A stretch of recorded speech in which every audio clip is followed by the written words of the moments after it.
Thank you, Mr. Chairman. Thank you to the ranking member for yielding.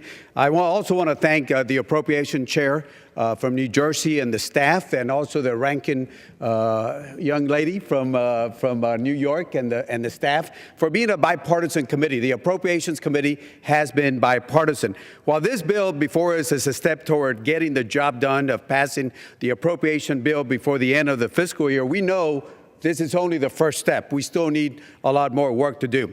And I regret that the rule that we would take up tomorrow will likely include $1.6 billion for a wall. We who live on the border, we understand and we believe that border security, we believe in border security that's strong, sensible, common sense, and effective for the border.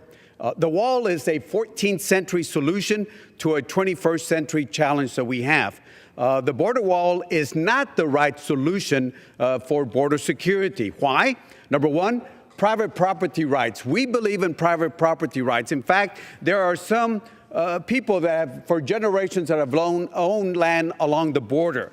I have several veterans that own land. In fact, there's one veteran in particular that buried his father who served in World War II, and his family right along the riverbank. So if you put a wall, what is he going to do? How is he, once you put the wall, how is he going to go visit the cemetery, the family cemetery along the border? What about cattle, livestock? How are they going to have access to water along the river?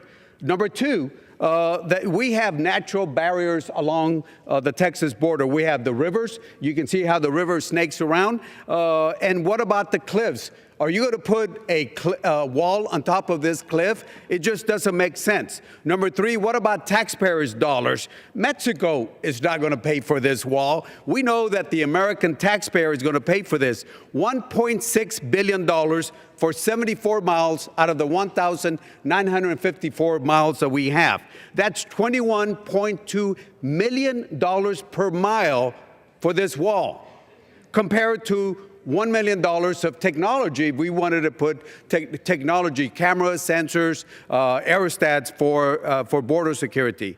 Number four, and by the way, so $1.6 billion, all I need is $100, buy myself a good ladder, and we'll take care of that wall. So again, we got to be smart about border security. Number four, environmental concerns, wildlife refuge, that we have concerns. What about the 40% of the out of the 11 million people that we have here that did visa overstay? So you can put the biggest wall, but people are going to fly, are going to drive across a bridge, are going to get a boat into Houston and just stay over the time. What about a cap analysis so we know what are the real needs that we have? That's number six. What about number seven? Mexico is an ally, is not an enemy. Every day we have $1.3 billion of trade with our friends to the south. Every day, 1.3. That's over $1 million of trade every single minute. 6 million American jobs that we have because of the trade that we have with our friends to the south. We need strong, common sense border security. And I know this because I live in the border. I drink the water, I breathe the air. I understand this very well. The border area is very safe. Use FBI stats. The murder rate in my hometown of Laredo is 3 murders per 100,000. Here in Washington, D.C., it's 24.5 murders per 100,000. So if you want to talk about dangerous, when I lived the border, to fly over to Washington, this is the most dangerous thing about my job.